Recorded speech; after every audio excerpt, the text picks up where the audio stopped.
Nous voudrions aujourd'hui nous arrêter un instant sur les limites de l'intelligence de Michel Onfray. C'est pas qu'il soit idiot, hein, évidemment, mais ses préjugés et son orgueil, eh bien, l'aveuglent et lui font proférer des bêtises énormes, vraiment énormes. On va les voir, quelques-unes en tout cas. Parce qu'il y a des moments où on se dit, bon, ben alors, ce Jésus, comment se comportait-il? Comment faut-il se comporter? Il a rien dit là-dessus. Comment est-ce qu'on peut faire? Par exemple, Jésus et l'avortement. Donc, qu'est-ce qu'on fait?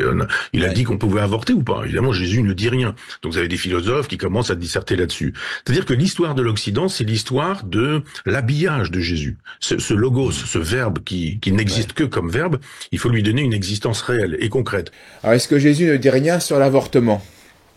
Bien sûr que si, évidemment. Jésus a parlé de l'avortement. Qu'est-ce qu'un avortement? C'est tuer un innocent et l'être humain le plus faible qui soit. Dans le ventre de sa mère, il peut rien faire. Innocent, il peut rien faire. Bien. Alors que pense Jésus de ce cas-là? De tuer les innocents, de tuer les faibles, qui ne peuvent pas se défendre. Bien, évidemment, notre Seigneur condamne ce crime affreux, comme tous les crimes. Oui. Une première fois, eh bien, en rappelant d'abord le commandement de ne pas tuer, évidemment. Donc il parle de l'avortement, puisque l'avortement tue un enfant.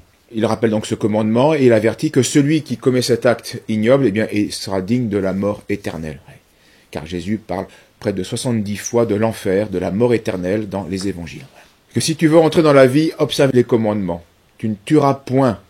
Tu ne commettras point d'adultère, tu ne déroberas point, tu ne porteras point de faux témoignages, etc. Une deuxième fois, il parle, et implicitement, bien sûr, mais réellement tout de même, en disant « On lui a mené de petits enfants pour qu'il les touchât. Or, les disciples les gourmandèrent.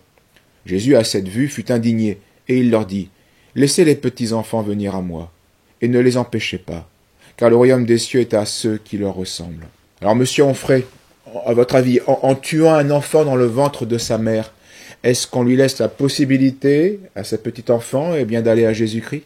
Est-ce que l'avortement n'empêche pas l'enfant d'aller à Jésus? Qu'en dit votre philosophie?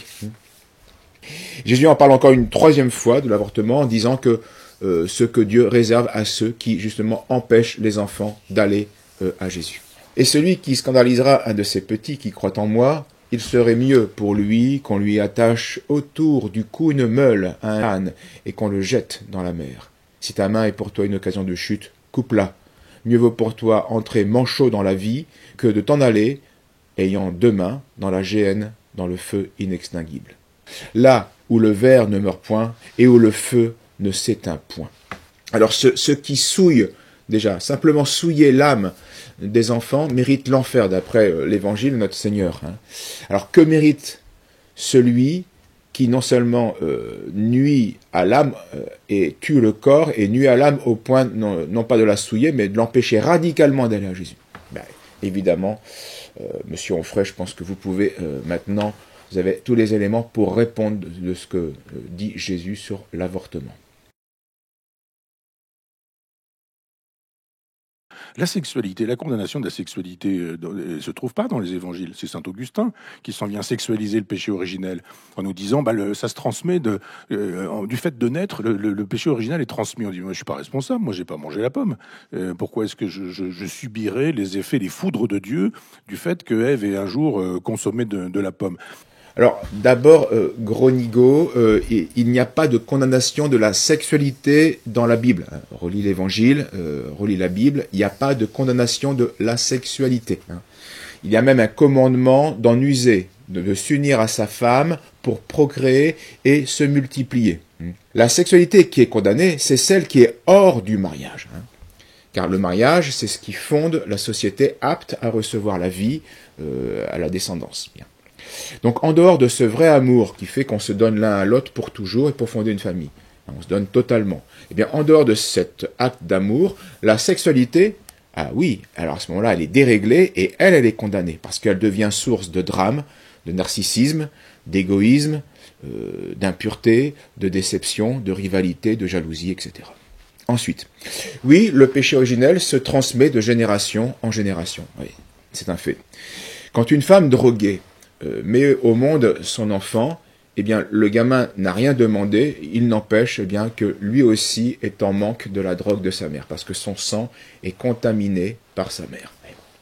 Eh bien, de même, nous naissons en manque de la grâce.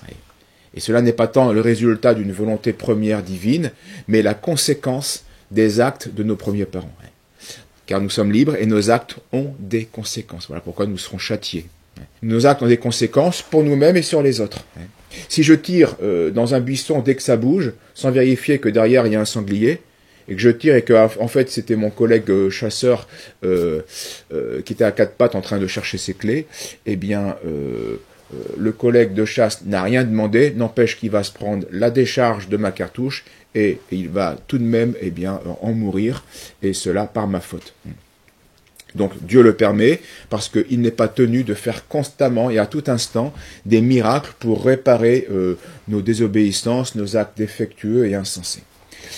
De même, nos parents, eh bien, ayant perdu par leur faute les dons et les privilèges surnaturels que Dieu leur avait confiés pour les transmettre en transmettant la vie à leur descendance, eh bien maintenant ils en sont incapables de transmettre à leur descendance ce qu'ils n'ont plus. Et c'est donc pas plus compliqué que cela, que cette transmission du péché originel, même si c'est évidemment dramatique et qu'il y a un aspect mystérieux, c'est ça. Alors je vous renvoie, pour ce sujet-là, je l'avais déjà réfuté lors dans la vidéo sur la réfutation du mensonge universel de Pierre Jovanovic. Mais on peut tout montrer, c'est-à-dire je pourrais improviser tout de suite quelque chose qui montrerait que l'art contemporain, par exemple, est entièrement baigné par le christianisme, entièrement. Tout l'art du XXe siècle, l'art conceptuel, l'art abstrait, tout cet art-là est là pour nous raconter que finalement, dans l'art conceptuel, par exemple, l'essentiel c'est le projet, l'essentiel c'est l'abstraction, l'essentiel c'est l'absence. Saint Jean dit quand même très précisément, je pense que pour imaginer même que ma biographie entre guillemets est un commentaire de cette phrase de Saint Jean, il dit au commencement était le verbe, le logos. Le verbe s'est fait chair. Ouais. Et donc c'est l'histoire de l'incarnation de ce verbe, parce que moi je pense que Jésus n'est qu'un verbe. Là encore, Onfray se plante magistralement. Le christianisme, c'est pas le verbe simplement, c'est le verbe incarné. Bien. Or, comme le dit Israël Adam Shamir, l'art conceptuel, c'est un art talmudique, un anti-art promu par des anti-chrétiens. Le Talmud a développé chez les Juifs l'art du discours, pour le discours, le commentaire des commentaires du commentaire, sans atteindre jamais à la vérité objective. Ah oui, puisqu'ils l'ont chassé, ils l'ont refusé dans le Messie. Donc, de par leur loi, en plus, avant, pour d'autres raisons, qui étaient empêcher l'idolâtrie charnelle, donc de par leur loi mosaïque, avant la perversion talmudique, ils rejetaient donc toute représentation figurative. Et ensuite, tout cela a empiré avec le rejet du Christ, qui est le Verbe incarné, le Verbe divin incarné, qui les a privés ensuite donc de tout art plastique. Adam Shamir conclut, il n'y a pas d'art sans le Christ. Bien, très bien. Voilà pourquoi il n'y a plus d'art au XXe siècle. Parce que l'art conceptuel n'est pas un art. C'est de l'anti-art. Parce que le christianisme est mort dans les têtes comme dans les cœurs. Donc il n'y a plus de soumission à l'ordre naturel, ni surnaturel. Et donc il n'y a plus d'inspiration, il n'y a plus d'incarnation digne de ce nom. S'il y a encore, on peut dire, un lien entre le christianisme et l'art contemporain, c'est un lien négatif. L'art contemporain n'est pas de l'art, c'est de l'anti-art. Il est négateur de la nature. Bref, c'est un art contre nature. Nous avions traité ce sujet-là dans notre vidéo intitulée Faux art business. Et voici l'extrait de notre conclusion.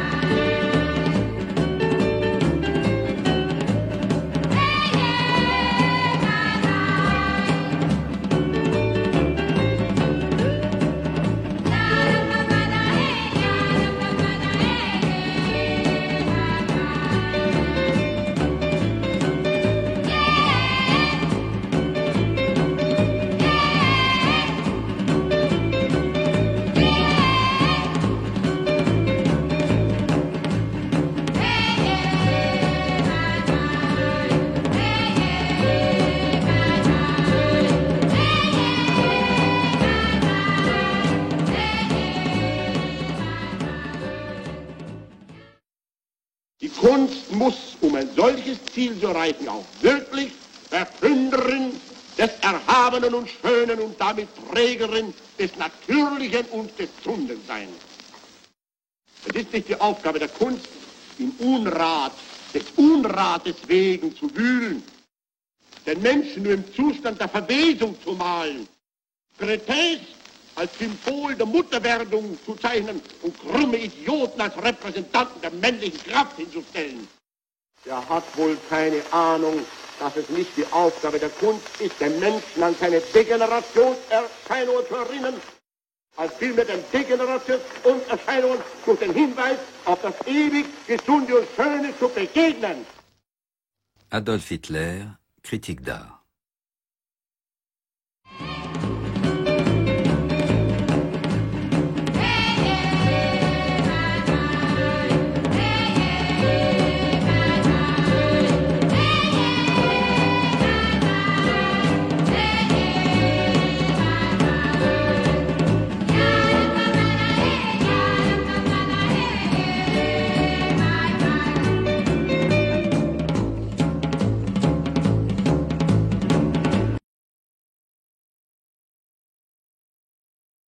Parce que, par exemple, quand Constantin, qui est le Bernard Tapie de l'époque, mais sur le territoire mondial, se convertit, vraiment un sale type, il se convertit au christianisme. Il a sa mère, qui est pas terrible non plus, Hélène, et d'un seul coup, tous les deux se disent, mais c'est formidable, il y a Saint Paul qui nous dit, tout pouvoir vient de Dieu. Et si d'un seul coup, je dis que le christianisme est ma religion, si je suis là au pouvoir, alors que j'ai pris le pouvoir par la force, je dirais que ce pouvoir vient de Dieu, et le bon Dieu, le Dieu juste, n'est pas le Dieu des païens, c'est le Dieu des chrétiens. Il dit, j'ai vu une croix dans le ciel, et d'un seul coup, la vérité est là, et la victoire m'a été donnée de cette manière-là, contre Maxence sur le pont Milvius. Onfray est vraiment misérable et surtout caricatural. Relevons simplement son parti pris, sa partialité et sa malhonnêteté. Oui, saint Paul dit en effet, et il faut bien le comprendre, tout pouvoir vient de Dieu, c'est certain. Bien. C'est pour cela que la démocratie d'ailleurs, qui prétend que la souveraineté, l'autorité donc, viendrait du peuple, de l'homme ou des hommes, est une hérésie, évidemment, un système contre nature qui détruit la société. L'homme n'a pas le pouvoir de déclarer bien ou mal le bien ou le mal moral. L'homme doit découvrir les lois, physiques comme morales, et il doit s'y soumettre. Point. D'autant plus que les lois morales ont ensuite été révélées progressivement dans le temps, par la loi mosaïque, puis par la loi évangélique. Donc l'homme doit découvrir ces lois, les apprendre, les connaître et s'y soumettre. Pas les faire. C'est pas à l'homme de faire les lois morales. Bien. Donc tout pouvoir vient de Dieu. Mais l'Écriture sainte ne dit pas que cela sur l'autorité et sur le pouvoir. Saint Pierre et Saint Paul disent au sujet de l'autorité, temporelle comme spirituelle, ceci. Il faut obéir à Dieu plutôt qu'aux hommes, dit Saint Pierre dans les Actes. Puis Saint Paul, mais quand nous-mêmes, ou un ange du ciel vous annoncerait un autre évangile que celui que vous avez reçu, qu'il soit anathème. Donc Constantin avait ses défauts, c'est évident, et même des défauts parfois, des fautes, qui ont été reprises, condamnées par saint Ambroise, entre autres, mais il avait aussi des qualités bien plus grandes que ses défauts. Et surtout, contrairement à ce que dit Michel Onfray dans d'autres conférences, il n'a en rien été le créateur du christianisme, qui était structurellement en place bien avant Constantin, bien avant. Donc rien à voir avec ces califes arabes qui ont les uns après les autres pendant près de 70 ans façonné l'islam et le Coran selon leurs besoins. La différence entre l'histoire des évangiles et du Coran est abyssale. C'est deux histoires qui n'ont rien à voir. Il y a quelque chose de divin, puis il y a une supercherie de l'autre côté. Que dirait-on si nous ne possédions qu'un seul évangile, un texte unique, un manuscrit unique, attribué par une tradition tardive, plus ou moins contestable, ce texte que les premiers papes auraient fait puis défait pendant près d'un siècle, pour ensuite condamner au feu toutes les autres éditions autres que celles qu'ils avaient choisies. Vous comprenez bien que l'évangile n'aurait aucune valeur. Le Coran n'a aucune valeur, mais l'histoire de l'évangile, c'est pas celle du Coran. Et on a bien vu que il est le texte le plus authentique et le plus intègre que nous possédons dans l'histoire des hommes. Bien. Donc les mêmes règles qui prouvent l'authenticité des évangiles prouve l'inauthenticité du Coran, qui fut l'œuvre, on l'a dit, et on le sait, du pouvoir califal. Donc on a déjà évoqué ce sujet, on n'y revient pas. On lui invente un père, on lui invente une mère, et que, par définition, quand on a une mère, et que c'est qu'elle a couché avec un homme, si elle a couché avec un homme, c'est problématique. Donc il faut absolument une femme qui soit vierge. Après, on se dit, mais il y a des frères et sœurs de Jésus. Et puis après, on dit, mais non, c'est pas des frères, c'est des cousins. Puis on dit frère pour éviter la chose, quoi. Mais on dit, ah bon, mais si elle est mère, pourquoi est-ce qu'elle n'aurait pas eu aussi d'autres enfants? Quant à Joseph, mais c'est le personnage conceptuel par excellence, il ne dit pas un mot dans les évangiles. Il n'y a pas un mot. Pas un mot. Il n'y a pas une parole. Il ne l'accompagne pas, c'est-à-dire qu'il y a un moment donné où effectivement on le voit quand il est au temple, et puis après plus rien. Il ne dit rien, il est juste là parce qu'il en faut un, mais en même temps il n'a pas couché.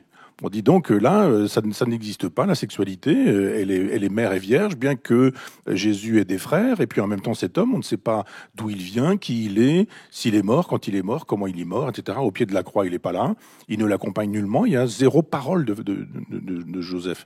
Alors toutes ces remarques de Michel Onfray sont d'une vacuité abyssale et surtout d'une partialité répugnante, vraiment répugnante, bête.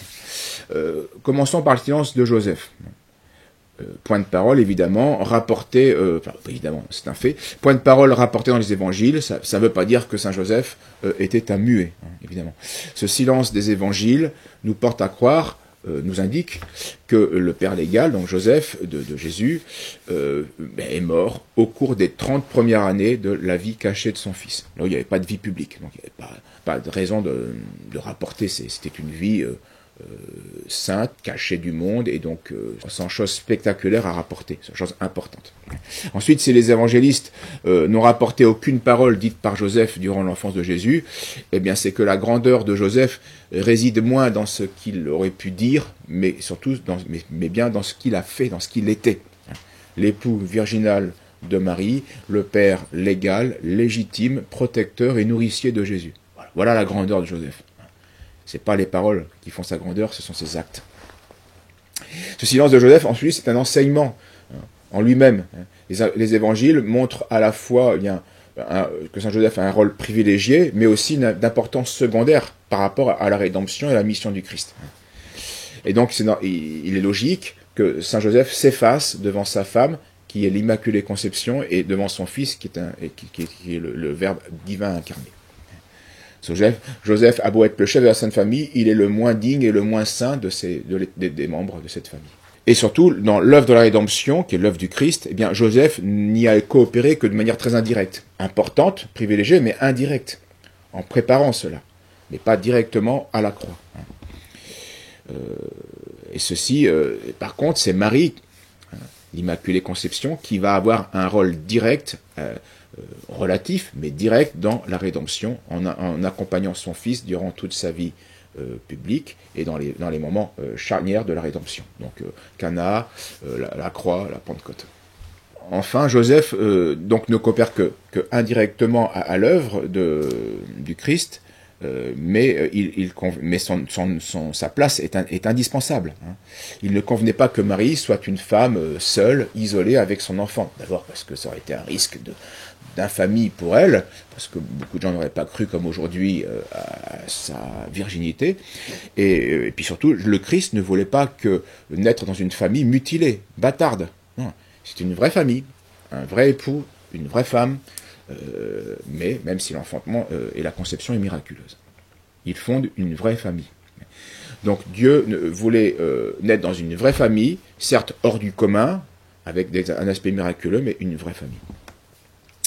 Et donc Marie était bien l'épouse de Joseph.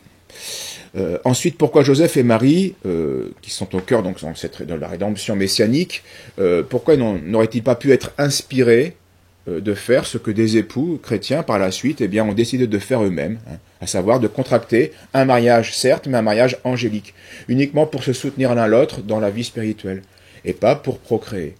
C'est des cas rares, mais qui ont existé, qui sont fréquents siècle après siècle dans l'histoire de l'Église. L'histoire a retenu parmi les noms les plus connus de ces couples angéliques, Saint Henri et Sainte Cunégonde, au Xe siècle, donc des princes. Saint Julien et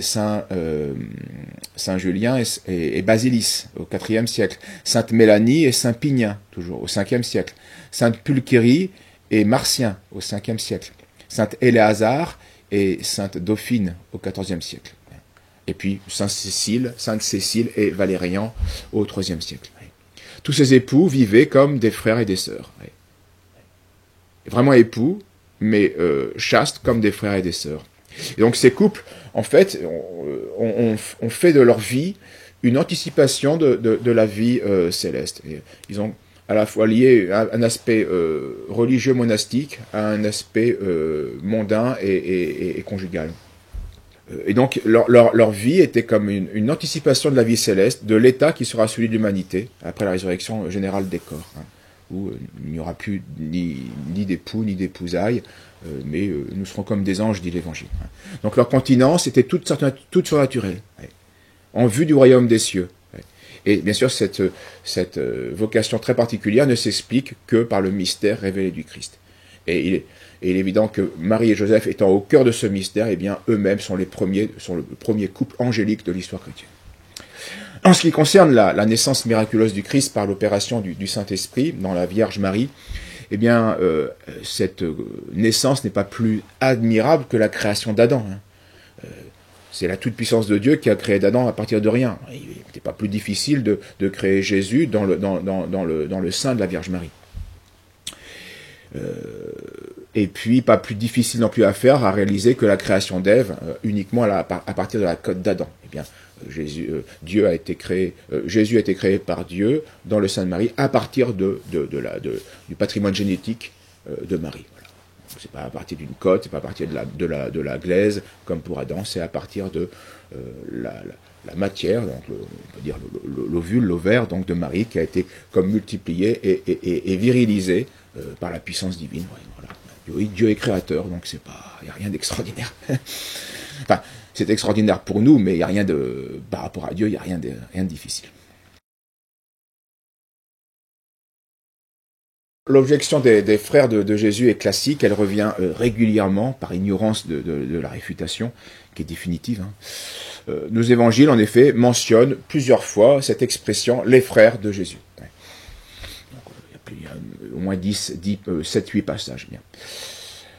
Mais ces frères ne sont pas des frères utérins, même père, même mère de Jésus, nés après lui, comme l'ont soutenu régulièrement les hérétiques au IVe siècle, Helvidius et puis Jovinien, et puis les Sociniens au XVIe siècle, et puis aujourd'hui les rationalistes et quelques protestants. Cette opinion n'a aucun fondement historique et surtout elle est contraire à la foi. Ces enfants ne sont pas non plus ceux de Saint Joseph qu'il aurait eu dans un mariage précédent, comme le prétendent quelques apocryphes, ce qui d'ailleurs va influencer quelques pères orientaux, et pas des moindres, Clément d'Alexandrie, Origène, Saint Hilary, lui c'est un père latin, Saint Épiphane, Saint Cyril d'Alexandrie, Saint Éphrem vont proposer cette solution-là. En fait, ces hypothèses ne sont pas compatibles avec le récit évangélique, donc elles sont fausses. Ni Saint Matthieu, ni Saint Luc ne parlent de fils de Saint Joseph. On parle de frères de Jésus, mais pas de fils de Saint Joseph.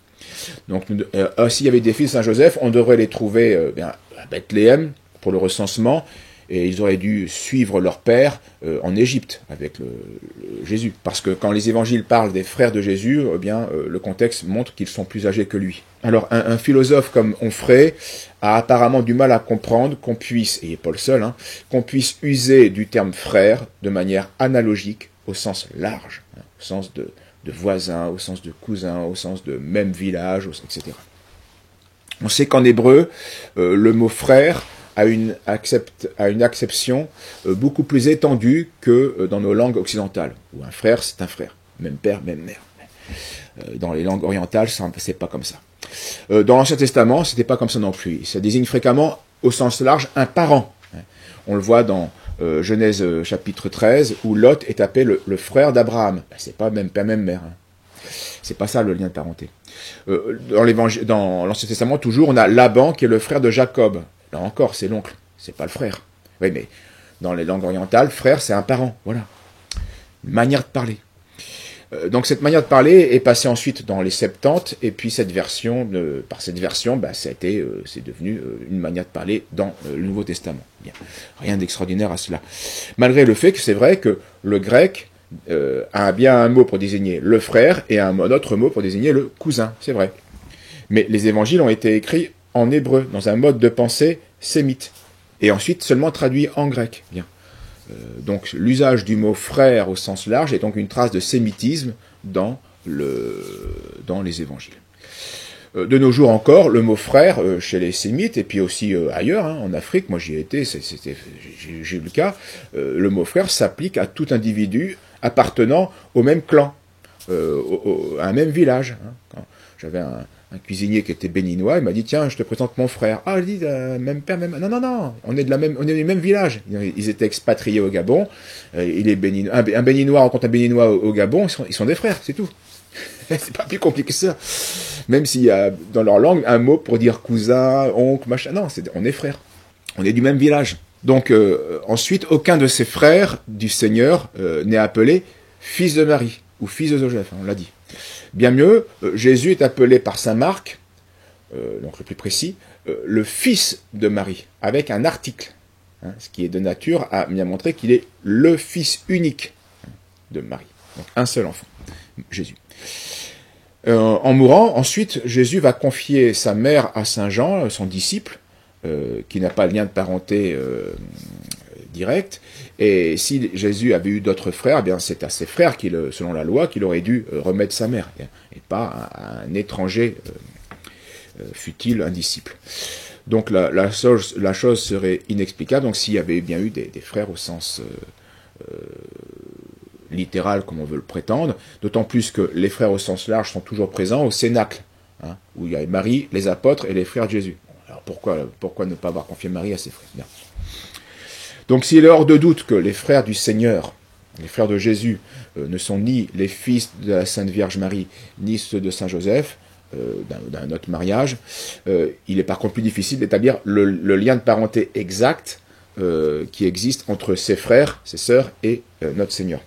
C'est ce qu'on est dans l'ordre du voisin, du village, du cousin. Ça c'est plus. Alors pour ceux qui veulent approfondir cela, le Père Régnier dans son manuel d'écriture sainte tome 4 donne toutes les possibilités possibles, mais là on n'est plus dans la certitude. Et concluons en montrant bien que notre Seigneur, lui parle bien des frères et des sœurs au sens large. Donc il y a d'abord le sens large physique, et puis ensuite il y a le sens large spirituel. Sa mère et ses frères arrivèrent en se tenant dehors. Ils l'envoyèrent appeler. Une foule était assise autour de lui, et on lui dit « Voici dehors votre mère, vos frères et vos sœurs qui vous cherchent. » Il leur répondit « Qui est ma mère et qui sont mes frères ?»